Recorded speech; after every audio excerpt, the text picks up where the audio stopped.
ನಮಸ್ಕಾರ ಎಲ್ಲರಿಗೂ. ಸೊ ಈ ಒಂದು ವಿಡಿಯೋದಲ್ಲಿ ನಾನು ಈ ಫ್ರೀಕ್ವೆನ್ಸಿಗಳು ಎಲ್ಲ ಒಂದು ಎಲ್ಲ ಥಿಂಗ್ಸ್ಗಳು ಈ ಬ್ರಹ್ಮಾಂಡದಲ್ಲಿ ಫ್ರೀಕ್ವೆನ್ಸಿಗಳು ಅಂತ ಏನು ಅಂತಾರೆ, ಹೀಗೆ ಪ್ರತಿಯೊಂದು ಘಟನೆಗೂ ಒಂದೊಂದು ಫ್ರೀಕ್ವೆನ್ಸಿ ಅನ್ನೋದು ಇರೋದಾಗಿದ್ದರೆ ನಾವು ಆ ಫ್ರೀಕ್ವೆನ್ಸಿನ ರೀಚ್ ಆದರೆ ಆ ಘಟನೆಗಳನ್ನು ಅಟ್ರ್ಯಾಕ್ಟ್ ಮಾಡ್ಬೋದಾ, ಅಥವಾ ಯಾಕೆ ಬೇಸಿಕಲಿ ಇದು ಯಾಕೆ ವರ್ಕ್ ಆಗುತ್ತೆ ಅನ್ನೋದು ಇದ್ರ ಹಿಂದಿನ ಸ್ವಲ್ಪ ಡೀಟೇಲ್ಸ್ನ ಸೈಂಟಿಫಿಕ್ ಆಗಿ ನಾನು ಮಾತಾಡೋಕ್ಕೆ ಟ್ರೈ ಮಾಡ್ತೀನಿ. ಸೊ ಮೊದಲನೇದಾಗಿ ನಾವು ಫ್ರೀಕ್ವೆನ್ಸಿ ಅಂತ ಡೈರೆಕ್ಟಾಗಿ ಜಂಪ್ ಮಾಡೋಕ್ಕಿಂತ ಮುಂಚೆ ಇಂಟ್ರೊಡಕ್ಷನ್ ಅನ್ನೋದು ಕೊಡ್ತೀನಿ. ಅದು ಏನಪ್ಪ ಅಂತಂದರೆ, ಫಾರ್ ಎಕ್ಸಾಂಪಲ್ ನೀವು ಈ ಥರ ಸಿನಾರಿಯೋನ ನೋಡಿರ್ಬೋದು. ಯಾವ ಥರ ಅಂತಂದರೆ, ಎದುರಿಗೆ ಒಂದು ಗ್ಲಾಸ್ ಇರುತ್ತೆ, ವೈನ್ ಗ್ಲಾಸು ಆ ಥರ. ಅದನ್ನು ನೀವು ಮುರಿಬೇಕು, ಅದನ್ನು ಪೀಸ್ ಮಾಡ್ಬೇಕು. ಏನು ಮಾಡ್ತೀರಾ ನೀವು? ಅದಕ್ಕೆ ಕಲ್ಲು ತಗೊಂಡು ಎಸೀತೀರಾ ಅಥವಾ ಅದನ್ನು ಮೇಲಿಂದ ಕೆಳಗೆ ಬೀಳಿಸ್ತೀರಾ, ಆವಾಗ ಅದು ಒಡೆದೋಗುತ್ತೆ. ಸೊ ಇದು ಎಲ್ಲರಿಗೂ ಗೊತ್ತಿರತಕ್ಕಂಥ ವಿಷಯ. ಆದರೆ ನಾನೊಂದು ಚಾಲೆಂಜ್ ಮಾಡ್ತೀನಿ. ಏನಪ್ಪ ಅಂತಂದರೆ, ಸಿಬಾರ್ದು, ಆಮೇಲೆ ಅದನ್ನು ಕಲ್ಲು ತಗೊಂಡು ಏನೂ ಅದಕ್ಕೆ ಬಡಿಸ್ಬಾರ್ದು. ಸೊ ಈ ಥರ ಏನಾದರೂ ಒಂದು ರೂಲ್ಸ್ ಮಾಡ್ತೀನಿ. ಆವಾಗ ಆಟೋಮೆಟಿಕಲಿ ಸ್ವಲ್ಪ ಮೆಂಟಲಾಗಿ ಸ್ವಲ್ಪ ನಾವು ಯೋಚನೆ ಮಾಡಿದರೆ ಗೊತ್ತಾಗುತ್ತೆ ನಾವು ಸೌಂಡಿಂದ ಗ್ಲಾಸ್ನ ಮುರಿಬೋದು ಅಂತ. ನೀವು ಒಪೆರಾ ಸಿಂಗರ್ಸ್ನ ನೋಡಿರ್ಬೋದು. ಆ ಒಪೆರಾ ಸಿಂಗರ್ಸ್ಗಳು ತುಂಬ ಹೈ ಪಿಚ್ ಹೋಗ್ತಾ ಫ್ರೀಕ್ವೆನ್ಸಿ ಜಾಸ್ತಿ ಆಗಿ ಒಂದು ಸಲಕ್ಕೆ ಆ ಗ್ಲಾಸ್ ಟಳ್ಳಂತ ಹೊಡೆದೋಗ್ಬಿಡುತ್ತೆ.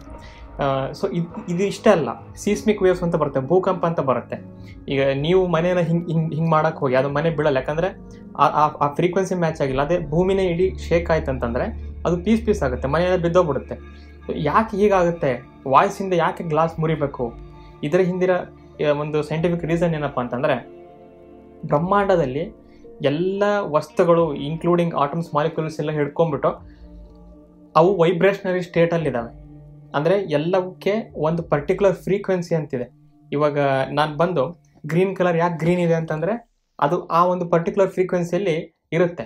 ಯೆಲ್ಲೋ ಕಲರ್ ಯಾಕೆ ಯೆಲ್ಲೋ ಇದೆ ಅಂತಂದರೆ ಅದು 595 ನ್ಯಾನೋಮೀಟರ್ ಅನ್ನೋ ಒಂದು ವೇವ್ ಲೆಂತಲ್ಲಿ ಇರೋದ್ರಿಂದ ಅದು ಆ ಒಂದು ಯೆಲ್ಲೋ ಕಲರ್ ಅನ್ನೋ ಪ್ರಾಪರ್ಟಿ ತಗೊಳುತ್ತೆ. ಇದು ನೇಚರಲ್ಲಿ ಇರತಕ್ಕಂಥದ್ದು. ಇದು ಹಿಂಗೆ ಕ್ರಿಯೇಟ್ ಆಯಿತು ಅನ್ನೋದಲ್ಲ, ಇದು ಬೇಸಿಕ್ ಫಂಡಮೆಂಟಲ್ ನೇಚರ್ ಆಫ್ ವಸ್ತು. ಅಲ್ಲಿರೋ ಒಂದು ಪೆನ್ನಿಗೆ ಒಂದು ಫ್ರೀಕ್ವೆನ್ಸಿ ಇದೆ, ಯಾಕಂದರೆ ಆ ಪೆನ್ ಆ ಸ್ಟೇಬಲ್ ಆಗಿರೋದಕ್ಕೊಂದು ಫ್ರೀಕ್ವೆನ್ಸಿ ಇದೆ.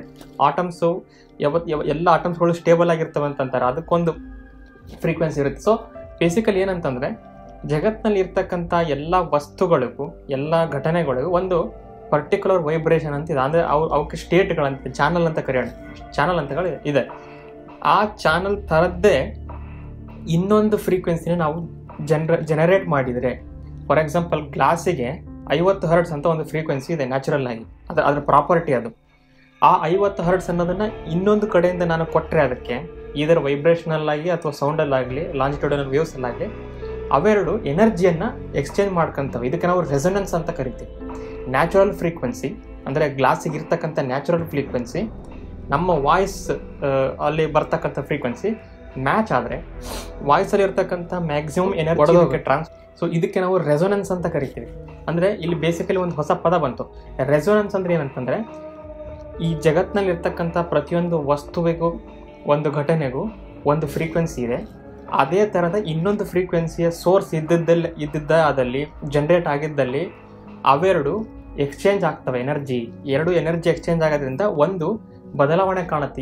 ಈ ಕೇಸಲ್ಲಿ ಗ್ಲಾಸ್ ಹೊಡಿತು, ಇನ್ನೊಂದು ಕೇಸಲ್ಲಿ ಮೂವ್ ಆಗುತ್ತೆ, ಇನ್ನೊಂದು ಕೇಸಲ್ಲಿ ಏನೇನೋ ಹಾಗೆ ಒಟ್ಟಿನಲ್ಲಿ ಎನರ್ಜಿ ಎಕ್ಸ್ಚೇಂಜ್ ಆಗುತ್ತೆ.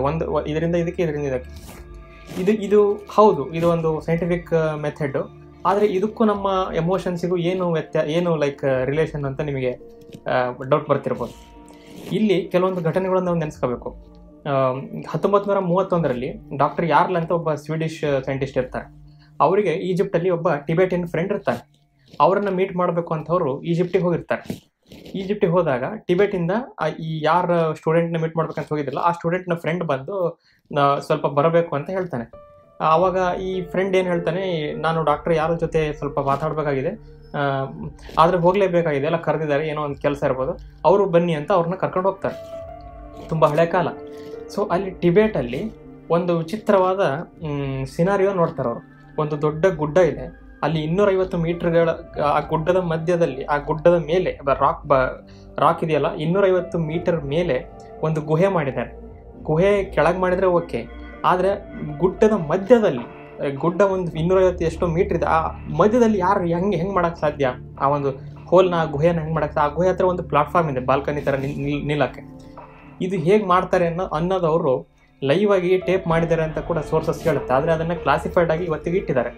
ಅವರು ಆ ಒಂದು ಏನು ಒಂದು ಹೋಲ್ ಮಾಡಿದ್ರು ಅಂತ ಹೇಳಿದ ಗುಡ್ಡದಲ್ಲಿ ಕೆಳಗಡೆ ಇರ್ತಕ್ಕಂಥ ಬಂಡೆಗಳನ್ನು ಒಂದು ಮೀಟ್ರು 1.5 ಮೀಟ್ರು ಲೈಕ್ ಉದ್ದ ಅಗಲ ಇರ್ತಕ್ಕಂಥ ಬಂಡೆಗಳನ್ನು ಇಟ್ಟು ಆ ಬಂಡೆಯಿಂದ 60 ಮೀಟ್ರ್ ದೂರದಲ್ಲಿ ಟ್ರಂಪೆಟ್ಗಳು ಅಂದರೆ ಹಿಂಗೆ ಪಿ ಉತ್ತಾರಲ್ಲ ಆ ಥರ ಟ್ರಂಪೆಟ್ಗಳನ್ನು ದೊಡ್ಡದಾಗಿ ಅರೇಂಜ್ ಮಾಡ್ತಿದ್ರಂತೆ.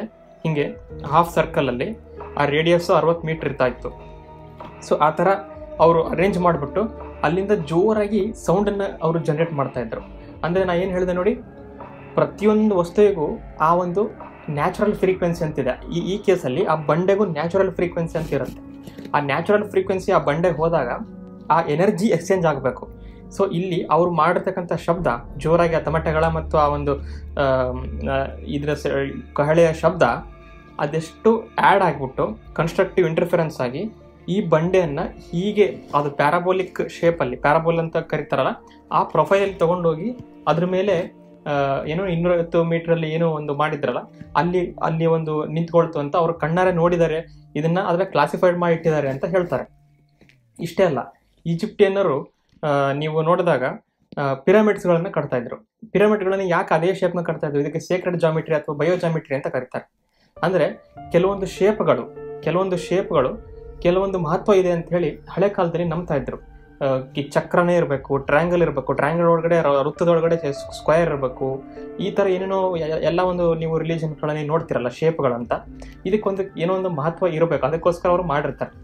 ಇಲ್ಲಿ ತಿಳಿದು ಬರೋದು ಏನಂತಂದರೆ, ಈಜಿಪ್ಟಿನವ್ರು ಏನು ಕರಿತಾ ಇದ್ರು, ಲೈಫ್ ಅನ್ನೋದು ಒಂದು ಫ್ರೀಕ್ವೆನ್ಸಿ ಅಂತ ಕರಿತಾ ಇದ್ರು. ಇದನ್ನು ಚೀನಾದಲ್ಲಿ ಚಿ ಅಂತ ಕರೀತಾರೆ, ಅಥವಾ ಇಲ್ಲಿ ನಾವು ಇಂಡಿಯಾದಲ್ಲಿ ಪ್ರಾಣ ಅಂತ ಕರೀತಾರೆ.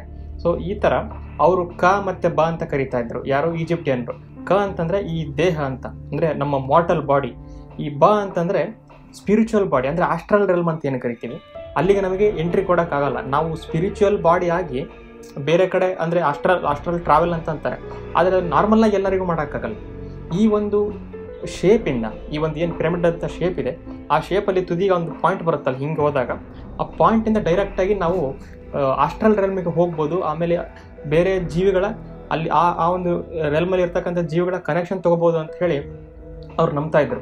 ಅದಕ್ಕೋಸ್ಕರ ಪಿರಮಿಡಲ್ಲಿ ಸೆಂಟ್ರಿಗೆ ಆ ಒಂದು ಪರವ ಅಂತ ಏನು ಕರೀತಾರೆ, ಆ ಕಿಂಗ್ಸ್ನ ಇಡಲ್ಲ. ಆ ಸೆಂಟ್ರಿಂದ ಸ್ವಲ್ಪ 15 ಡಿಗ್ರಿ ಮಾಡಿ ಇಡ್ತಾ ಇದ್ರು. ಅಂದರೆ ಇಲ್ಲಿ ಏನು ಗೊತ್ತಾಗುತ್ತೆ, ಆ ಒಂದು ಹಳೆ ಕಾಲದ ಇದ್ದರೂ ಕೂಡ, ಎಷ್ಟೋ ವರ್ಷಗಳಿಂದ ಇದ್ದರೂ ಕೂಡ ಅವರಿಗೆ ಈ ಫ್ರೀಕ್ವೆನ್ಸಿ ಮತ್ತು ಅದಕ್ಕೆ ಸಂಬಂಧಪಟ್ಟಂಥ ಒಂದು ಘಟನೆ ಇವೆರಡು ತಿಳಿದಿತ್ತು ಅಂತ ನಮಗೆ ಅನಿಸುತ್ತೆ. ಸೊ ಅಂದರೆ ಲೈಫ್ ಅಂತಂದರೆ ಒಂದು ಫ್ರೀಕ್ವೆನ್ಸಿ, ಅದೇ ಥರ ಲೈಫಲ್ಲಿ ಸ್ಯಾಡ್ ಆಗಿದ್ದೀನಿ ಅಂತಂದರೆ ಅದೊಂದು ಫ್ರೀಕ್ವೆನ್ಸಿ, ಲೈಫಲ್ಲಿ ನಾನು ಖುಷಿಯಾಗ್ತಾನೇ ಇದ್ದೀನಿ ದಿನಾಲು ಅಂತ ಅನ್ನೋದು ಅದೊಂದು ಫ್ರೀಕ್ವೆನ್ಸಿ. ಸೊ ಇದಕ್ಕೆ ಕಾರಣ ರ್ಯಾಂಡಮ್ ಅಂತ ಅನಿಸ್ಬೋದು ನಮಗೆ ನೋಡೋಕ್ಕೆ, ಯಾಕಂದರೆ ರ್ಯಾಂಡಮ್ ಇವೆಂಟ್ಸ್ ನಡೀತಾವೆ ಅದಂತ ಅನಿಸ್ಬೋದು.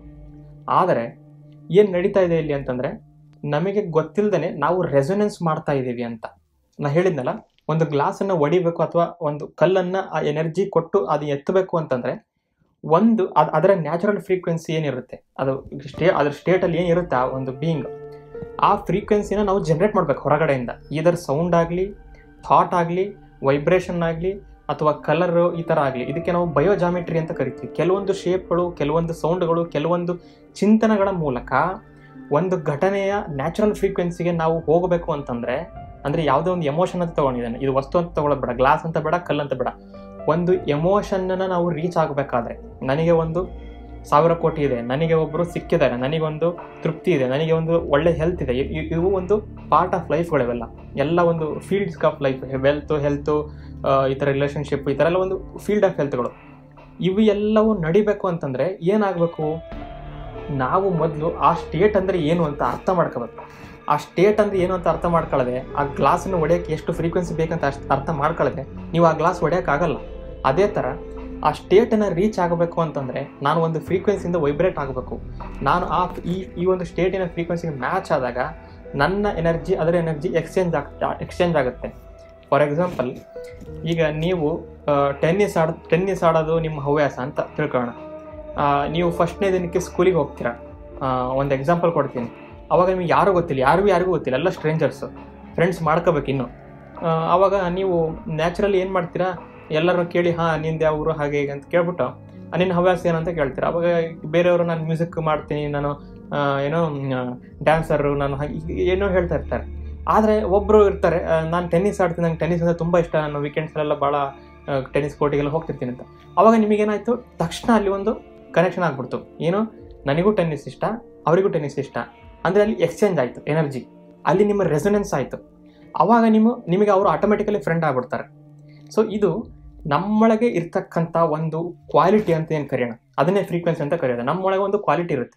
ಫಾರ್ ಎಕ್ಸಾಂಪಲ್, ಈಗ ನನಗೆ ತುಂಬ ಒಂದು ಏನು ಅಡುಗೆ ಅಂತಂದರೆ ಇಷ್ಟ, ಅಂದರೆ ತಿನ್ನೋದು ಅಂತಂದರೆ ಇಷ್ಟ ಅಂತಂದರೆ ಆ ಥರ ಇರೋರೇ ಲೈಕ್ ನಮಗೆ ಭಾಳ ಇಷ್ಟ ಆಗ್ಬಿಡ್ತಾರೆ. ಆ ಥರ ಅಂದರೆ ನಾನು ಏನು ಹೇಳ್ತೀನಿ, ಸಿಮಿಲರ್ ಮೆಂಟಾಲಿಟಿ ಇರೋರು ಯಾಕೆ ಜೊತೆಗಿರ್ತಾರೇನೋ ಅನ್ನೋ ಹಿಂದಿನ ವೈಜ್ಞಾನಿಕ ರೀಸನ್ ಇದು. ಸುಮ್ಮನೆ ಜೊತೆಗಿದ್ಬಿಡ್ತೀವಿ, ಅವ್ರು ನನಗೆ ಮಾಡಿದ್ದು ಮಾಡ್ತಾರೆ, ಇದು ಓಕೆ. ಇಲ್ಲಿ ರೆಸೊನೆನ್ಸ್ ಆಗುತ್ತೆ. ನಮ್ಮ ಫ್ರೀಕ್ವೆನ್ಸಿ, ನಮ್ಮ ಫಂಡಮೆಂಟಲ್ ಫ್ರೀಕ್ವೆನ್ಸಿ, ಅವರ ಫ್ರೀಕ್ವೆನ್ಸಿ ಎರಡು ಎಕ್ಸಾಕ್ಟ್ಲಿ ಅಲ್ಲಿದ್ದರೂ ಕೂಡ ಸೇಮ್ ಇರೋದಕ್ಕೆ, ಆಮೇಲೆ ಆಲ್ಮೋಸ್ಟ್ ಸೇಮ್ ಇರೋದಕ್ಕೆ ನಮಗೂ ಅವರಿಗೂ ಎನರ್ಜಿ ಎಕ್ಸ್ಚೇಂಜ್ ಆಗುತ್ತೆ. ಅದಕ್ಕೆ ನಾವು ಅವ್ರನ್ನ ಫ್ರೆಂಡ್ ಅಂತ ಮಾಡ್ತೀವಿ, ಅಥವಾ ಅವ್ರನ್ನ ಹತ್ತಿರ ಇಟ್ಕೊಂತೀವಿ. ಅಂದರೆ ಅವರ ಸ್ಟೇಟಲ್ಲಿ ನಾವು ಹೋಗ್ತೀವಿ, ನಮ್ಮ ಸ್ಟೇಟಲ್ಲಿ ಅವರು ಬರ್ತಾರೆ. ಸೊ ಈ ಒಂದು ಫಂಡಮೆಂಟಲ್ ಪ್ರಿನ್ಸಿಪಲ್ ಯೂಸ್ ಮಾಡಿಬಿಟ್ಟು ಈಗ ನಾವು ಒಂದನ್ನು ಹೇಗೆ ಪಡೆಯೋದು, ಒಂದು ಘಟನೆ ಅದಕ್ಕೆ ನಾವು ಹೇಗೆ ಆ ಒಂದು ಫ್ರೀಕ್ವೆನ್ಸಿ ಕಂಡುಹಿಡಿಯೋದು. ಒಂದು ಘಟನೆ ಅಂತಂದರೆ ಎಷ್ಟೊಂದು ಎಕ್ಸಾಂಪಲ್ ಸಿಗ್ತಾ ಹೋಗುತ್ತೆ ಲೈಫಲ್ಲಿ. ಒಂದು ಸಿಂಪಲ್ ಸಿನಾರಿಯೋನ ನಾನು ಕನ್ಸಿಡರ್ ಮಾಡ್ತೀನಿ. 4 ರೂಮ್ ಇರುತ್ತೆ. ಇದು ತುಂಬ ಸಿಂಪಲಾಗಿ ಬ್ರೇಕ್ ಡೌನ್ ಮಾಡೋಕ್ಕೆ ಟ್ರೈ ಮಾಡ್ತೀನಿ. 4 ರೂಮ್ಗಳು ಅಲ್ಲಲ್ಲ 1 ಕಿಲೋಮೀಟರ್ ದೂರದಲ್ಲಿ ಒಂದು ಲೈಕ್ ಹೌಸ್ ಅಂತ ತಿಳ್ಕೊಳ್ಳೋಣ, 4 ಇದ್ದಾವೆ. ಒಂದರಲ್ಲಿ ಮಲ್ಲಿಗೆ ವಾಸನೆ ಫುಲ್ಲು ಇದೆ, ಒಂದು ಮನೆಯಲ್ಲಿ ಫುಲ್ ಆ ಮನೆ ತುಂಬ ಮಲ್ಲಿಗೆ ವಾಸನೆ. ಇನ್ನೂ 1 ಕಿಲೋಮೀಟರ್ ಆಮೇಲೆ ಇನ್ನೊಂದು ಮನೆ, ಅಲ್ಲಿ ತುಂಬ ಆ್ಯಕ್ಸ್ ಬಾಡಿ ಸ್ಪ್ರೇ ಇದೆಯಲ್ಲ ಅದ್ರ ವಾಸನೆ. ಇನ್ನೂ 1 ಕಿಲೋಮೀಟರ್ ದೂರದಲ್ಲಿ ಯಾವುದೋ ಒಂದು ಹೂವಿನ ವಾಸನೆ, ಇನ್ನೊಂದು ಹೂವಿನ ವಾಸನೆ, ಯಾವುದೋ ಒಂದು ಸುಗಂಧರಾಜ ಅಥವಾ ಯಾವುದೋ ಒಂದು ಹೂವಿನ ವಾಸನೆ. 4ನೇ ಮನೆ, ಲಾಸ್ಟ್ ಮನೆಯಲ್ಲಿ ಇಲಿ ಸತ್ತಿರೋ ವಾಸನೆ. ಇವಾಗ ಒಬ್ಬ ಕುರುಡ, ಅಲ್ಲಿ 4 ಕಿಲೋಮೀಟ್ರಲ್ಲಿ ಮನೆಗಳಿದ್ದಾವೆ, ಒಬ್ಬ ಕುರುಡ ಬಂದ್ಬಿಟ್ಟಿದ್ದಾನೆ. ಈಗ ಅವನೆಲ್ಲೋ ಕಳೆದೋಗ್ಬಿಟ್ಟಿದ್ದಾನೆ, ಬಂದ್ಬಿಟ್ಟಿದ್ದಾನೆ. ಆ ಒಂದು 4 ಮನೆ ಇದಾವಲ್ಲ ಅಲ್ಲಿ ಬಂದಿದ್ದಾನೆ. ಅವನಿಗೀಗ ಮಲ್ಲಿಗೆ ಇರುವ ಒಂದು ಮನೆಗೆ ಹೋಗಬೇಕು. ಅದು ಅವನಿಗೆ ಇಷ್ಟ, ಅವನ ಕೆಲಸ ಅದು, ಮಲ್ಲಿಗೆ ಇರೋ ಮನೆಗೆ ಹೋಗಬೇಕು. ಈಗ ಅವನು ಏನು ಮಾಡ್ತಾನೆ, ಬೇಸಿಕಲಿ ಕುರುಡ ಅವನು, ಲೈಕ್ ಏನು ಇರೋ ಒಂದೇ ಒಂದು ಚಾನ್ಸ್ ಏನಪ್ಪ ಅಂತಂದರೆ ಸ್ಮೆಲ್ ಮಾಡೇ ಹೋಗಬೇಕು. ಅವನೇನು ನೋಡ್ಬಿಟ್ರೆ ಅಲ್ಲಿ ಏನೋ ಬೋರ್ಡ್ ಹಾಕಿರ್ತಾರೆ, ಇದು ಮಲ್ಲಿಗೆ ಇರೋ ಸ್ಮೆಲ್ಲು, ಅದು ಅವ್ನು ನೋಡೋಕ್ಕಲ್ಲ. ಓನ್ಲಿ ಒಂದು ಏನು ಅಸಂಪ್ಷನ್ನು, ಅಂದರೆ ಸ್ಮೆಲ್ಲೇ ಅವನಿಗೆ ಎಲ್ಲ. ಅವನು ಹತ್ತಿರ ಹೋಗಬೇಕು, ಸ್ಮೆಲ್ ನೋಡಬೇಕು, ಅದು ಇಲ್ಲ ಅಂತಂದರೆ ಮತ್ತೆ ಬೇರೆ ಕಡೆ ಹೋಗಬೇಕು. ಇದೊಂದೇ ಅವನಿಗೆ ದಾರಿ. ಕುರುಡ ಏನು ಮಾಡ್ತಾನೆ, ಫಸ್ಟು 3ನೇ ಮನೆ ಹತ್ರ ಬಂದ್ಬಿಡ್ತಾನೆ, ಹಿಂಗೆ ಆ ಕೋಲ್ ಇಟ್ಕೊಂಡು. 3ನೇ ಮನೆ ಯಾವುದೋ ಒಂದು ಸುಗಂಧರಾಜ ಹೂವಿನ ವಾಸನೆ ಇದೆ. ಅವನಿಗೆ ಗೊತ್ತಾಗುತ್ತೆ, ಇದು ನಾನಲ್ಲ, ಇಲ್ಲಿಗಲ್ಲ ನಾನು ಹೋಗಬೇಕಾಗಿರೋದು ಮಲ್ಲಿಗೆ ಇರೋ ಮನೆಗೆ ಅಂತ. ಆದರೆ ಅವನಿಗೆ ಕಣ್ಣು ಕಾಣಿಸಲ್ಲ. ಇರೋ ಒಂದೇ ಒಂದು ಆಪ್ಷನ್ ಏನು, ಸುಮ್ಮನೆ ಹೀಗೆ ರ್ಯಾಂಡಮ್ ಆಗಿ ಹೋಗಬೇಕು, ಅಥವಾ ಆ ವಾಸನೆ ಹತ್ತಿರ ಬಂದಂಗೆಲ್ಲ ಅದರ ಹತ್ತಿರ ಆ ಡೈರೆಕ್ಷನ್ ಹೋಗಬೇಕು. ಇವಾಗ ಕುರುಡ ರೈಟ್ ಸೈಡ್ ಹೋಗ್ತಾ ಹೋಗ್ತಾ ಅವನಿಗೆ ಆ ಇಲಿ ಸತ್ತಿದ ಮನೆ ಹತ್ರ ಬರ್ತಾ ಇರ್ತಾನೆ. ಅವಾಗ ಅವನಿಗೆ ಗೊತ್ತಾಗ್ಬಿಡುತ್ತೆ, ನೋ ಇದು ತಪ್ಪು ದಾರಿ, ಇಲ್ಲಿ ನಾನು ಹೋಗ್ತಾ ಇಲ್ಲ ನಾನು ಹೋಗಬಾರ್ದು, ಇದೆಲ್ಲ ಮಲ್ಲಿಗೆ ವಾಸನೆ ಅಂತ. ಮತ್ತೆ ಹೆಂಗೆ ಹೋಗಿರ್ತಾನೋ ಹಂಗೆ ನೆನಪಿರ್ತಾನೋ ವಾಪಸ್ ಬರ್ತಾನೆ. ಈ ಸಲ ಈ ಕಡೆ ಹೋಗ್ತಾನೆ. ಅವಾಗ ಹತ್ತಿರ ಹೋಗ್ತಾ ಆ ಒಂದು ಯಾವುದೋ ಒಂದು ಮಲ್ಲಿಗೆಯ ವಾಸನೆ ಬರುತ್ತೆ. ಅವಾಗ ಅವನಿಗೆ ಗೊತ್ತಾಗುತ್ತೆ, ಓಕೆ ಇಲ್ಲಿ ಏನೋ ಇದ್ದಂಗಿದೆ, ಹಿಂಗೆ ಹೋಗೋಣ ಅಂತ. ಇನ್ನು ಸ್ವಲ್ಪ ಮುಂದಕ್ಕೆ ಹೋಗ್ತಾನೆ, ಮತ್ತೆ ವಾಸನೆ ಜಾಸ್ತಿ ಆಗ್ತಾ ಹೋಗುತ್ತೆ, ರೈಸ್ ಆಗ್ತಾ ಹೋಗುತ್ತೆ. ಆಮೇಲೆ ಒಂಥರ ಹೋಗ್ತಾ ಒಂದು ದಿನ ಆ ಮನೆ ಮುಟ್ಬಿಡ್ತಾನೆ. ಇದು ಯಾಕೆ ಇದು ಹೇಳಿದೆ ಅಂತಂದರೆ, ಆ ಮನೆಗಳು ಅಂತ ಏನಂದರೆ ಯಾವ್ಯಾವ ವಾಸನೆ ಇರೋ ಮನೆಗಳು, ಅದು ನಮ್ಮ ಲೈಫಲ್ಲಿ ಇರ್ತಕ್ಕಂಥ ಫೀಲ್ಡ್ಗಳು. ವೆಲ್ತ್ ಆಗಿರ್ಬೋದು, ಹೆಲ್ತ್ ಆಗಿರ್ಬೋದು, ದುಡ್ಡಾಗಿರ್ಬೋದು, ಒಂದು ವಸ್ತು ಪ್ರಾಪರ್ಟಿ ಸಿಗಬೇಕಂತ ಆಗಿರ್ಬೋದು, ಒಂದು ಪವರ್ ನಾನು ಗಳಿಸ್ಕೋಬೇಕಂತಾಗಿರ್ಬೋದು, ಅಥವಾ ಒಂದು ಪ್ಲೇಸ್ ಬೇಕು ಸೊಸೈಟಿಯಲ್ಲಿ, ಒಂದು ಸ್ಟೇಟಸ್ ಬೇಕು ಅಂತ, ಇವೆಲ್ಲ ಫೀಲ್ಡ್ಗಳು. ಇವೆಲ್ಲ ಇದ್ದಕ್ಕಿದ್ದಂಗೆ ರೀಚ್ ಆಗ್ಬಿಡ್ತೀವ ನಾವು? ಇಲ್ಲ, ಯಾಕಾಗಲ್ಲ? ನಾವು ಬೇಸಿಕಲಿ ಕುರುಡರು. ಆ ಕುರುಡ ಅನ್ನೋದೇ ನಾವು. ಯಾವುದರಿಂದ? ಅವನು ಬೆಳಕಿನಿಂದ ಕುರುಡ ಆದರೆ ನಾವು ನಮ್ಮ ಈಗೋ ಅನ್ನೋದ್ರಿಂದ ಕುರುಡಾಗಿರ್ತೀವಿ. ಇಲ್ಲಿ ಈಗೋ ಅಂದರೆ ಅಹಂಕಾರ ಅಲ್ಲ.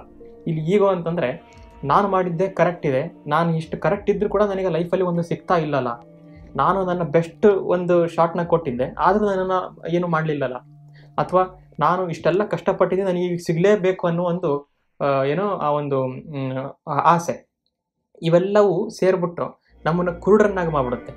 ಇದು ಮೆಂಟಲಿ ಮಾತಾಡ್ತಾ ಇರೋದು, ಕಣ್ಣಲ್ಲ, ಮೆಂಟಲಿ ಕುರುಡರನ್ನಾಗಿ ಮಾಡಿಬಿಡುತ್ತೆ. ಅಂದರೆ ನಾ ಮಾಡಿದ್ದೆ ಗ್ರೇಟು, ನಾ ಮಾಡಿದ್ದೆ ಕರೆಕ್ಟ್ ಇರುತ್ತೆ ಯಾವಾಗಲೂ, ಅದಕ್ಕೆ ಸಿಗಲೇಬೇಕು. ಅವಾಗ ಸಿಗಲಿಲ್ಲ ಅಂತಂದರೆ ಮತ್ತೆ ಅವಾಗ ಫ್ಲಕ್ಚುಯೇಷನ್ಸು, ಯಾಕಾಗಿಲ್ಲ, ನಾನು ಇಷ್ಟೆಲ್ಲ ಮಾಡಿದ್ರು ಕೂಡ ಯಾಕಾಗಿಲ್ಲ. ಆವಾಗ ನಮಗೆ ಗೊತ್ತಾಗುತ್ತೆ ಇಲ್ಲಿ ಬೇಸಿಕಲಿ ಫ್ಯೂಚರ್ ಅಂತ ಏನಿದೆ ಅದು ಅನ್ಸರ್ಟನ್. ಅಂದರೆ ಈ ಕುರುಡ ಇದ್ದಂಗೆ ಅವನು ಎಲ್ಲಿ ಹೋಗ್ಬೇಕಂತ ಗೊತ್ತಿಲ್ಲ. ಅವನಿಗಿರೋ ಒಂದೇ ಒಂದು ದಾರಿ ಅಸಂಪ್ಷನ್ ಮಾಡೋದು. ಆ ಕಡೆ ಹೋಗೋಣ, ವಾಸನೆ ಬಂತ ಮುಂದಕ್ಕೆ ಹೋಗೋಣ, ಈ ಕಡೆ ಹೋಗೋಣ, ಫೌಲ್ ಸ್ಮೆಲ್ ಬಂತ ಮತ್ತೆ ವಾಪಸ್ ಬರೋಣ. ಹೀಗೆ ಮುಂದೆ ಏನಾಗುತ್ತೆ ಅಂತ ಗೊತ್ತಿಲ್ಲ ನಮಗೆ. ಫ್ಯೂಚರ್ ಅಂದ್ರೆ ಅನ್ಸರ್ಟನ್. ನಾವು ಈ ಒಂದು ಈಗೋ ಅನ್ನೋ ಒಂದು ಕುರುಡುತನದಿಂದ ಹೋಗ್ತಾ ಇದ್ದೀವಿ, ಸುಮ್ಮನೆ ಹುಡ್ಕೊಂಡು ಹೋಗ್ತಾ ಇದ್ದೀವಿ. ಒಂದು ಹೆಲ್ತ್ ಅನ್ನೋ ಒಂದು ಸ್ಟೇಟ್ ರೀಚ್ ಆಗಬೇಕು ಅಂತಂದರೆ ನಾನು ಯಾವುದೋ ಬೇರೆ ದಾರಿಯಲ್ಲಿ ಹೋಗ್ತಾ ಹೆಲ್ತ್ ಈ ಕಡೆ ಇದ್ದರೆ ನಾ ಈ ಕಡೆ ಹೋಗ್ತಾ ರೀಚ್ ಆಗ್ತೀನಿ ಆ ಮನೆಯನ್ನ. ಇಲ್ಲ ಅಂದರೆ ನಿನ್ನ ಒಳಗಿನ ಫ್ರೀಕ್ವೆನ್ಸಿ ಏನಿದೆ ಆ ಹೆಲ್ತ್ ಅನ್ನೋ ಒಂದು ಫಂಡಮೆಂಟಲ್ ಫ್ರೀಕ್ವೆನ್ಸಿಗೆ ಮ್ಯಾಚ್ ಆಗಿಲ್ಲ ಅಂತಂದರೆ ಹೆಲ್ತಿಗೂ ನಿನಗೂ ಎನರ್ಜಿ ಎಕ್ಸ್ಚೇಂಜ್ ಆಗಲ್ಲ. ನೀನು ಈ ಕಡೆ ಬರ್ತಾ ಸ್ಮೆಲ್ ಕಡಿಮೆ ಆಗ್ತಾನೆ ಬರುತ್ತೆ ಹೊರತು ಹೆಲ್ತ್ ಅನ್ನೋದು ಜಾಸ್ತಿ ಆಗಲ್ಲ. ನೀನು ಈ ಕಡೆ ಬರ್ತಾ ನೀನು ಹೆಲ್ತ್ ಅನ್ನೋ ಒಂದು ಫ್ರೀಕ್ವೆನ್ಸಿಗೆ ಮ್ಯಾಚ್ ಆಗ್ತಾ ಹೋದರೆ ಆ ಹೆಲ್ತ್ ಅನ್ನೋ ಮನೆಯ ವಾಸನೆ ಬರುತ್ತೆ. ಆ ಹೆಲ್ತಿ ಆಗಿದ್ದೀನಿ ಅನ್ನೋ ಒಂದು ಸೂಚನೆಗಳು ನಿನ್ನ ಜೀವನದಲ್ಲಿ ಕಾಣ್ತಾ ಹೋಗುತ್ತೆ. ನನಗೆ ಎಷ್ಟು ಪರ್ಫೆಕ್ಟ್ ಆಗಿದೆ ದಿನ, ಎಷ್ಟು ನಾನು ನೀಟಾಗಿ ನನ್ನ ಒಂದು ಬಾಡಿ ಮೇಂಟೈನ್ ಮಾಡ್ತೀನಿ ಅನ್ನೋ ಒಂದು ಫೀಲಿಂಗು, ಆ ಒಂದು ಆ್ಯಕ್ಟಿವ್ ಆಗಿರ್ತಕ್ಕಂಥದ್ದು ರೆಸ್ಟ್ಫುಲ್ನೆಸ್ಸು ಅಥವಾ ರೆಸ್ಟ್ಫುಲ್ ಎನರ್ಜಿ ಅಂತ ಏನು ಕರೀತಾರೆ, ಅದು ನಿಮಗೆ ಫೀಲ್ ಆಗ್ತಾ ಹೋಗುತ್ತೆ. ಆ ಫೀಲ್ ಆಗ್ತಾ ಹೋದಾಗ ನಮ್ಮ ಮನಸ್ಸಲ್ಲಿ ಈ ಅನುರಣ ಆಗುತ್ತೆ. ಅನುರಣನ ಅಂತಂದರೆ ಇದೆ, ಕನ್ನಡದಲ್ಲಿ ನಾವು ರೆಸೊನೆನ್ಸ್ ಅಂತ ಕರಿತೀವಿ. ಒಂದು ಸ್ಟೇಟಲ್ಲಿ ನಾನು ಹತ್ತಿರ ಹೋಗ್ತಿದ್ದೀನಿ ಅಂದಾಗ ನಮ್ಮ ಮನಸ್ಸಲ್ಲಿ ಆ ಒಂದು ಫೀಲಿಂಗ್ ಬರುತ್ತಲ್ಲ, ಇದನ್ನು ನಾನು ಹೊರಗಿಂದ ಎಕ್ಸ್ಪ್ಲಿಸಿಟ್ ಆಗಿ ಎಕ್ಸ್ಪ್ಲೇನ್ ಮಾಡೋಕ್ಕಾಗಲ್ಲ. ಯಾಕಂತಂದರೆ ಇದು ಇಂಡಿವಿಜುವಲ್ ಲೆವೆಲಲ್ಲಿ ಆಗ್ತಕ್ಕಂಥದ್ದು. ಯಾಕಂದರೆ ಒಬ್ಬೊಬ್ಬರಿಗೆ ಹೆಲ್ತ್ ಅಂದರೆ ಏನು ಅಂತ ಅವ್ರವ್ರದ್ದೇ ಡೆಫಿನೇಷನ್ ಇರುತ್ತೆ. ಕೆಲವೊಬ್ಬರಿಗೆ ಜಸ್ಟ್ ಆರಾಮಿದ್ಬಿಟ್ರೆ ಅದೇ ಹೆಲ್ತು, ಕೆಲವೊಬ್ಬರಿಗೆ ಈ ಥರ ಬಾಡಿ ಇದ್ದರೆ ಮಾತ್ರ ಅದು ಹೆಲ್ತು, ಕೆಲವೊಬ್ಬರಿಗೆ ಒಟ್ಟಿನಲ್ಲಿ ನಾವು ಬದುಕಿರೋ ಸಾಕು ಅದೇ ಹೆಲ್ತು. ಸೊ ಹಿಂಗೆ ಅವ್ರವ್ರ ಡೆಫಿನೇಷನ್ ತಕ್ಕಂಗೆ ಅವ್ರವ್ರಿಗೆ ಡೆಫಿನೇಷನ್ ತಕ್ಕಂಗೆ ಅವ್ರ ಮನಸ್ಸಲ್ಲಿ ಇರುತ್ತಲ್ಲ ಆ ಒಂದು ಫ್ರೀಕ್ವೆನ್ಸಿ ಅಂತ, ಅದಕ್ಕೆ ಹತ್ರ ಹೋದಂಗೆಲ್ಲ ಎನರ್ಜಿ ಟ್ರಾನ್ಸ್ಫರ್ ಆಗ್ತಾ ಹೋಗುತ್ತೆ. ನಾನು ಹೇಳಿದ್ನಲ್ಲ, ಗ್ಲಾಸು ಒಂದು ನಿಮ್ಮ ವಾಯ್ಸು ಎರಡರದ್ದು ಮ್ಯಾಚ್ ಆದರೆ ಫ್ರೀಕ್ವೆನ್ಸಿ, ನಿಮ್ಮ ವಾಯ್ಸಿನ ಎನರ್ಜಿ ಗ್ಲಾಸಿಗೆ ಸೇರಿಬಿಟ್ಟು ಶಾಟರ್ ಆಗುತ್ತೆ. ಅದೇ ಥರ ಪ್ರತಿಯೊಂದು ಫೀಲ್ಡ್, ನಮ್ಮ ಹೆಲ್ತ್, ವೆಲ್ತ್, ರಿಲೇಷನ್ಶಿಪ್, ಯಾವುದೇ ಫೀಲ್ಡ್ ಜೀವನದಲ್ಲಿ ಎಲ್ಲ ಒಂದು ಮೊದಲು ಅರಿಬೇಕಾಗಿರೋದು ಏನಂತಂದರೆ ಸೋರ್ಸ್ ಇಲ್ಲಿದೆ, ಸೋರ್ಸ್ ನನ್ನಲ್ಲಿದೆ. ನಾನು ಒಂದು ಆ ಫಂಡಮೆಂಟಲ್ ಫ್ರೀಕ್ವೆನ್ಸಿನ ಜನರೇಟ್ ಮಾಡಬೇಕಾಗಿದೆ. ನಾನು ದುಡ್ಡು ಬೇಕು ಅಂಥೇಳಿ ಲ್ಯಾಕ್ ಮೈಂಡ್ ಸೆಟ್ಟಲ್ಲಿ ನಾನು ಫ್ರೀಕ್ವೆನ್ಸಿ ಜನರೇಟ್ ಮಾಡ್ತಾ ಇದ್ದರೆ ಯಾವಾಗ ರೆಸೊನೆನ್ಸ್ ಆಗುತ್ತೆ? ಮನಿ ಅನ್ನೋದು ಒಂದು ಸ್ಟೇಟ್ ಅಷ್ಟೇ, ವೆಲ್ತ್ ಅನ್ನೋದೊಂದು ಸ್ಟೇಟ್ ಅಷ್ಟೇ, ಅದು ಹೆಲ್ತ್ ಅನ್ನೋದೊಂದು ಸ್ಟೇಟು. ಅದಕ್ಕೆ ತನ್ನದೇ ಆದ ರೆಸೊನೆನ್ಸ್ ಫ್ರೀಕ್ವೆನ್ಸಿ ಇದ್ದಾವೆ. ನಮ್ಮ ಕೆಲಸ ಏನು, ನಾವು ಅದಕ್ಕೆ ಮ್ಯಾಚ್ ಆಗೋದು. ಸೊ ಈ ಮ್ಯಾಚ್ ಆಗೋದು ಹೇಗೆ ಅಂತಂದರೆ ಅದೇ ನಾವು ಹೇಳಿದ್ನಲ್ಲ, ಈ ರ್ಯಾಂಡಮ್ನೆಸ್ ಅನ್ನೋ ಒಂದು ಸಾಗರದಲ್ಲಿ ಈ ಟ್ರಯಲ್ ಆ್ಯಂಡ್ ಎರರ್ ಮೆಥಡ್ ಮಾಡ್ತಾ ಆ ಒಂದು ಫ್ರೀಕ್ವೆನ್ಸಿಗೆ ಮ್ಯಾಚ್ ಆಗ್ತಾ ಒಂದು ಪ್ರೊಸೆಸ್ ಬಂದಾಗ ಎನರ್ಜಿ ಎಕ್ಸ್ಚೇಂಜ್ ಆಗುತ್ತೆ. ಆ ಎನರ್ಜಿ ಎಕ್ಸ್ಚೇಂಜು ನಮ್ಮೊಳಗಡೆ ಇರ್ತಕ್ಕಂಥ ಆ ಒಂದು ಮಾಡೆಲ್ ಏನಿದೆ, ನಾವೇನೊಂದು ರೆಫರೆನ್ಸ್ ಆಗಿ ಇಟ್ಕೊಂಡಿರ್ತೀವಿ. ನಾನು ಹೇಳಿದ್ನಲ್ಲ, ಹೆಲ್ತ್ ಅಂದರೆ ಕೆಲವೊಬ್ಬರಿಗೆ ಈ ಥರ ಇದ್ದರೆ ಹೆಲ್ತ್ ಅಂತ, ಅದಕ್ಕೆ ಮ್ಯಾಚ್ ಆಗಿದೆ ಅಂತ ಅನಿಸಿದಾಗ ನಮಗೆ ಒಂದು ತೃಪ್ತಿ ಭಾವನೆ ಬರುತ್ತೆ. ಇದು ಹೇಗೆ ಕಂಡುಹಿಡಿಯೋದು, ಯಾವಾಗ ರೆಸೊನೆನ್ಸ್ ಆಗಿದೆ, ಯಾವಾಗ ಎಕ್ಸ್ಚೇಂಜ್ ಆಗಿದೆ ಎನರ್ಜಿ ಅಂತ ಹೇಗೆ ಕಂಡುಹಿಡಿಯೋದು ಅಂತಂದರೆ ನಮಗೆ ತೃಪ್ತಿ ಭಾವನೆ ಬರುತ್ತೆ. ಯಾವ ಥರ ತೃಪ್ತಿ ಭಾವನೆ ಬರುತ್ತೆ? ಎಕ್ಸ್ಟ್ರಾ ಏನೂ ಬೇಡ ಅಂದರೆ ಏನೂ ಬೇಡ ಅಂತ ಅನಿಸಲ್ಲ. ನಾನು ಸನ್ಯಾಸ ಆಗ್ಬಿಡ್ತೀನಿ ಹೀಗಲ್ಲ. ನನಗೇನಿದೆಯೋ ಅದರಲ್ಲಿ ನಾನು ತೃಪ್ತಿ ಇದೆ, ನನಗೆ ಸಿಕ್ಕಿದ ನನಗೆ ಡಿಸರ್ವ್ ಇದೆ.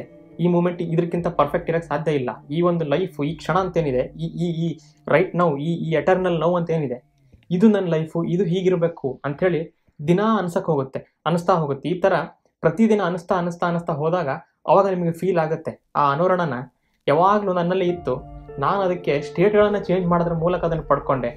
ಇಷ್ಟು ದಿನ ನಾನು ಲ್ಯಾಕ್ ಮೈಂಡ್ ಸೆಟ್ಟಲ್ಲಿದ್ದೆ, ಅದಕ್ಕೋಸ್ಕರ ನಾನು ಎನರ್ಜಿ ಎಕ್ಸ್ಚೇಂಜ್ ಮಾಡಲಿಲ್ಲ ಅಂತ. ಸೊ ಈ ಥರ ಈ ಒಂದು ಅಕೋಸ್ಟಿಕ್ಸ್ ಅಂತ ಒಂದು ಏನಿದೆ ವಿಜ್ಞಾನದಲ್ಲಿ, ಅಂದರೆ ಈ ಒಂದು ವಸ್ತುವಿನ ಒಂದು ಘಟನೆಯ ಮೂಲಭೂತ ಎನರ್ಜಿ ಫಂಡಮೆಂಟಲ್ ಫ್ರೀಕ್ವೆನ್ಸಿಗೆ ಮ್ಯಾಚ್ ಆಗೋದ್ರಿಂದ, ನಮ್ಮ ಸೋರ್ಸ್ ಆ ಒಂದು ಫ್ರೀಕ್ವೆನ್ಸಿಗೆ ಮ್ಯಾಚ್ ಮಾಡ್ಕೊಳ್ಳೋದ್ರಿಂದ ನಮಗೆ ಅದು ಸಿಗ್ತಾ ಹೋಗುತ್ತೆ. ಹಿಂಗೆ ನಾವು ಜನರನ್ನ ಅಥವಾ ಹಿಂಗೆ ನಾವು ಘಟನೆಯನ್ನು ಅಟ್ರ್ಯಾಕ್ಟ್ ಮಾಡ್ತೀವಿ ಹೊರತು ಲ್ಯಾಕ್ ಮೆಂಟಾಲಿಟಿಯಿಂದ ಯಾವುದೋ ಬೇರೆ ಫ್ರೀಕ್ವೆನ್ಸಿಯಿಂದ ಯಾರನ್ನೂ ಅಟ್ರ್ಯಾಕ್ಟ್ ಮಾಡ್ಬಿಡ್ತೀನಿ, ನನಗೆ ಹಿಂಗಿದ್ರೆ ಹಂಗೆ ಮಾಡ್ಬಿಡ್ತೀನಿ ಅಂತ ಏನೋ ಅಂತಾರೆ, ಅದೆಲ್ಲ ನಿಜ ಅಲ್ಲ. ಸೊ ಆದ್ದರಿಂದ ನಾವೊಂದು ಇದನ್ನು ಏನೊಂದು ಸೆಂಟೆನ್ಸ್ ಹೇಳಿ ಎಂಡ್ ಮಾಡ್ತೀನಿ ಅಂತಂದರೆ, ಕನ್ನಡದಲ್ಲಿ ಒಬ್ಬ ಕವಿಯೊಬ್ಬರು ಹೇಳಿದರು, ನಾವು ಈ ಜಗತ್ತಿಗೆ ಯಾಕೆ ಬರ್ತೀವಿ ಅಂತ ಒಂದು ಪ್ರಸ್ತಾಪ ಮಾಡುವಾಗ, ಈ ಜಗತ್ತಲ್ಲಿ ಎಲ್ಲ ಇದೆಯಲ್ಲ, ಈ ಜಗತ್ತಲ್ಲಿ ಬಂದ್ಬಿಟ್ಟು ನಾನು ಯಾಕೆ ಬಂದೆ, ನಾನು ಯಾಕೆ ಹುಟ್ಟಿದೆ, ನನಗೇನು ಸಿಗ್ತಾನೆ ಇಲ್ಲ, ಇದು ನನ್ನ ಹಣೆ ಬರಹ, ಹಂಗಾಯಿತು ಹಿಂಗಾಯಿತು, ಆ ಕರ್ಮ ಈ ಕರ್ಮ ಅಂತೆಲ್ಲ ಒದ್ದಾಡ್ತಾರೆ ಜನ. ಕೆಲವೊಂದು ಸಲ ಏನನ್ಸುತ್ತೆ, ನಾನು ಇಲ್ಲಿ ಸೇರಲ್ಲ, ನಾನು ಯಾಕೆ ಇಲ್ಲಿದ್ದೀನಿ ನನಗೆ ಗೊತ್ತೇ ಇಲ್ಲ, ಈ ಥರ ಎಲ್ಲ ಅನಿಸ್ತಾ ಹೋಗುತ್ತೆ, ಫುಲ್ ಲೋ ಆಗುತ್ತೆ ಮೆಂಟಾಲಿಟಿ. ಆ ಕವಿ ಏನು ಹೇಳ್ತಾರೆ ಅಂತಂದರೆ, ನಾವು ಇಲ್ಲಿ ಸಲ್ಲದವರು ಆಗಿರೋದಿದ್ದರೆ ಇಲ್ಲಿ ಬರ್ತಾನೆ ಇರಲಿಲ್ಲ ಅಂತ. ಇಲ್ಲಿ ಬಂದಿದೆಯಾ ಅಂತ ನೀನು ಸಲ್ತಿ ಅಂತ. ಯಾಕಂದರೆ ಈ ಜಗತ್ತು possibility, this is the world of possibilities. ಇದು ಸಲ್ಲೋರಿಗೋಸ್ಕರ ಮಾತ್ರ ಇರೋ ಜಗತ್ತು. ಸಲ್ದಿರೋರು ಇಲ್ಲೆಲ್ಲ ಇಲ್ಲಲ್ಲ, ಅವ್ರು ಈ ಜಗತ್ತಿನಲ್ಲೇ ಇಲ್ಲ. ಇಲ್ಲಿ ಇದೆಯಾ ಅಂತಂದರೆ ನೀನು ಸಲ್ತೀಯ ಅಂತ. ಅಂದರೆ ನೀ ಇಲ್ಲಿದೆ ಅಂತಂದರೆ ಎಲ್ಲ ಪಾಸಿಬಿಲಿಟಿ ಇದೆ, ಆ ಪಾಸಿಬಿಲಿಟಿ ನಿನ್ನೊಳಗಿದೆ. ಆ ರೆಸೊನೆನ್ಸ್ ಫ್ರೀಕ್ವೆನ್ಸಿ ಹೆಂಗೆ ನಾನು ಮ್ಯಾಚ್ ಆಗೋದು, ನನ್ನೊಳಗೆ ಇದೆ ಅಂತ ಹೆಂಗೆ ಕಂಡುಕೊಳ್ಳೋದು, ನೀನೇ ಆ ಮ್ಯಾಜಿಕ್ ಫ್ರೀಕ್ವೆನ್ಸಿ. ಯಾವತ್ತಿಗೂ ಅದನ್ನು ಮರಿಬಾರ್ದು. ನಿಮ್ಮ ಒಳಗಡೆ ಆ ಫ್ರೀಕ್ವೆನ್ಸಿ ಇರುತ್ತೆ. ಯಾವುದೇ ಒಂದು ಘಟನೆಯ, ಯಾವುದೇ ಒಂದು ವಸ್ತುವಿನ, ಯಾವುದೇ ಒಂದು ಜನರ, ಯಾವುದೇ ಒಂದು ಸ್ಟೇಟಿನ, ಯಾವುದೇ ಒಂದು ಮೆಂಟಾಲಿಟಿಯ ಫಂಡಮೆಂಟಲ್ ಫ್ರೀಕ್ವೆನ್ಸಿನೇ ನೀವು. ಅದೇ ಮ್ಯಾಜಿಕ್ ಫ್ರೀಕ್ವೆನ್ಸಿ ಅಥವಾ ಡಿವೈನ್ ಫ್ರೀಕ್ವೆನ್ಸಿ ಅಂತ ಕರಿತೀವಿ. ಇದು ಹಳೆ ಕಾಲದಲ್ಲಿ ಈಜಿಪ್ಟಿಯನ್ರಿಗೆ, ಟಿಬೆಟಿಯನ್ರಿಗೆ ಈ ಥರ ಗೊತ್ತಾಗಿದೆ ಅಂತಂದರೆ, ಸೊ ಅವರು ಮನುಷ್ಯರು, ಅವರೇನು ಲೈಕ್ ನಾನೆಲ್ಲ ಬೇರೆ ಲೋಕದಿಂದ ಬಂದ್ಬಿಟ್ಟಿದ್ದೀನಿ ಹಾಗಿಲ್ಲ. ಅವರು ಏನು ಮಾಡಿದರು, ಅಂಡರ್ಸ್ಟ್ಯಾಂಡ್ ಮಾಡ್ಕೊಂಡು ಟ್ರೈ ಮಾಡಿದ್ರು. ಫೀಲಿಂಗ್ಸ್ ಅಂದ್ರೆ ಏನು, ಫ್ರೀಕ್ವೆನ್ಸಿ ಅಂದ್ರೆ ಏನು, ಯಾಕೆ ಮ್ಯಾಚ್ ಆಗಬೇಕು, ಯಾಕೆ ಕೆಲವೊಬ್ಬರ ಜೊತೆ ಇರ್ತಾರೆ, ಯಾಕೆ ಕೆಲವೊಬ್ಬರನ್ನಷ್ಟೇ ಮಾತಾಡ್ಬೇಕು ಅನಿಸುತ್ತೆ, ಯಾಕೆ ಅಂತಂದರೆ ಅನುರಣನ, ರೆಸೊನೆನ್ಸ್, ಎನರ್ಜಿ ಎಕ್ಸ್ಚೇಂಜ್ ಆಗಬೇಕು, ಸೇಮ್ ಸ್ಟೇಟ್ ಇರಬೇಕು. ನಿಮಗೆ ಇದೇ ತರಹದ ಬ್ರಹ್ಮಾಂಡಗಳ ವಿಷಯಗಳು ಮತ್ತು ಮನಸ್ಸಿನ ವಿಷಯಗಳು ಇಷ್ಟ ಆದಲ್ಲಿ ದಯವಿಟ್ಟು ನನ್ನ ಚಾನಲ್ ಸಬ್ಸ್ಕ್ರೈಬ್ ಮಾಡಿ. ಧನ್ಯವಾದಗಳು.